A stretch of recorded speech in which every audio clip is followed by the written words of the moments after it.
kembali bersama kami di Prime News. Menteri Dalam Negeri Cahyokumolo secara pribadi mengusulkan adanya bantuan keuangan dari negara dalam jumlah besar untuk partai politik. Dalam pernyataannya kemarin, Cahyo mengumpamakan besaran bantuan mencapai 1 triliun rupiah. Namun seberapa efektif bantuan ini bisa meningkatkan kinerja partai politik dan memberantas korupsi? Kami punya ulasannya.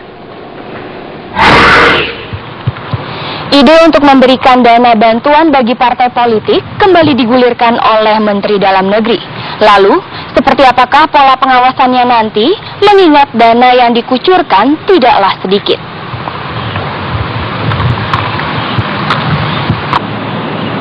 Menteri Dalam Negeri Cahyokumolo menjelaskan bantuan dana untuk partai politik sebesar 1 triliun rupiah bukanlah angka pasti.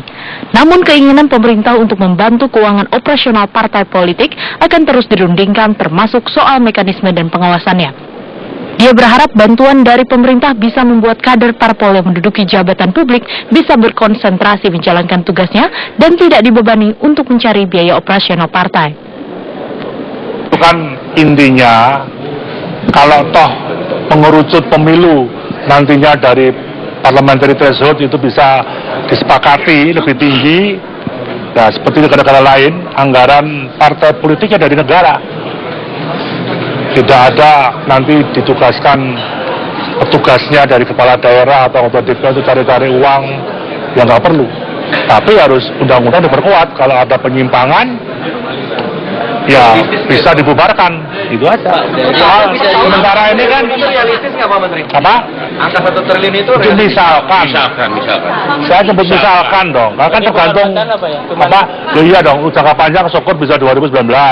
Kalau keadaan keuangan bagus, sekarang kan 2030-an triliun. Kalau diambil 5 partai kan nggak ada masalah. Tapi ya dikontrol masyarakat, kontrol BPK, tidak boleh anggota DPR yang objek, tidak boleh main-main anggaran. Usulan ini masih mengundang kontroversi mengingat masih ditemukannya kasus korupsi yang melibatkan sejumlah politisi di DPR. Pengamat hukum pidana Kurdi Sitompul menilai kebijakan alokasi bantuan anggaran untuk partai politik dalam jumlah besar dinilai masih belum tepat. Salah satu alasannya adalah masih banyaknya alokasi anggaran untuk kesehatan dan pendidikan yang masih belum mencukupi. Ini mungkin akan mencederai perasaan keadilan yang rakyat kecil, ya. Karena rakyat kita masih ada yang tidak makan. Lihat ya kemarin ada raskin, bagaimana kayak begitu. Kemudian ada yang masih berobatnya susah, belum lagi ada pendidikan.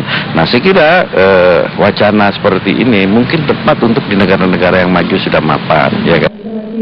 Pemerintah menurut Cahyo masih terus menyusun pola pengawasan terhadap penggunaan dana parpol jika memang nantinya jumlahnya akan ditambah. Tim Liputan, Metro TV.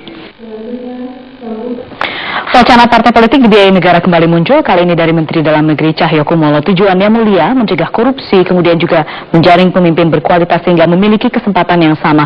Tapi sudah siapkah partai politik kita dan juga pengawasannya? 1 triliun untuk parpol. Kami membahasnya malam ini dengan Menteri Dalam Negeri Cahyokumolo sudah hadir di studio. Pak Cahyo, selamat malam. Terima kasih sudah bergabung bersama kami. Ada juga Koordinator Formapi Sebastian Salambun. Terima kasih sudah bergabung bersama kami. Saya ke Pak Cahyo dulu. Pak Cahyo, dasarnya apa kemudian mengeluarkan wacana ini?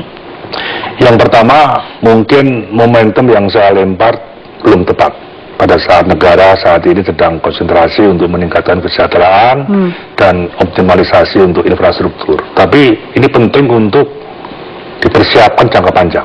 Nah, jangka panjang itu tentunya berangkat dari evaluasi pemilu serentak. Baik di 2019 atau 2027. Kemudian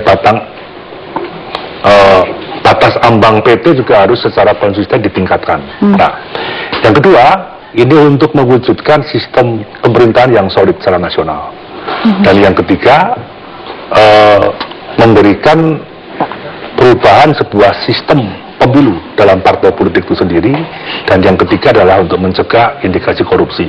Karena apapun sekarang image masyarakat sangat negatif terhadap anggota DPR, DPRD, kepala daerah, kepada partai politik. Padahal rekrutmen seorang pemimpin nasional dan daerah itu dari partai politik. Dengan dana sebesar itu, 1 triliun per partai. Saya kira itu bisa bertahap. Tapi setidaknya partai punya dana abadi. untuk operasional, untuk kaderisasi, untuk tahapan-tahapan pemilu, baik itu pilkada, kampanye sampai pilpres. Bisalah tak lurah 1 tahun 100 miliar bertahap sampai 10 tahun. Tapi ada kepastian ini. Kalau 100 miliar itu kalau di partai politik bisa untuk apa aja, Pak Cahyo? Nah, sekarang saja operasional sehari-hari, kaderisasi juga masih belum bisa dilaksanakan dengan baik, sehingga mungkin banyak partai politik yang juga tidak mempunyai sistem iuran anggota dengan terbuka. Kemudian tadi bisa mengandalkan petugas partai, baik yang di kepala daerah, yang di DPR, DPRD. Padahal area rawan korupsi itu yang Pak Sebastian paham, ya perencanaan anggaran, retribusi, pajak, dana hibah, dana bansos. Ini kan akhirnya menjerat tokoh masyarakat yang di anggota DPR, yang di kepala daerah, yang dia menteri, yang sumbernya dari partai politik. Ya, saya kira ini sudah ada studi kasus di sejumlah negara-negara di Eropa, ya, itu negara-negara maju ya. Nah, sepanjang 10 tahun ke depan kalau dipersiapkan dengan baik, alokasi anggaran pemerintah untuk meningkatkan kesejahteraan sudah cukup, membangun infrastrukturnya sudah tersedia.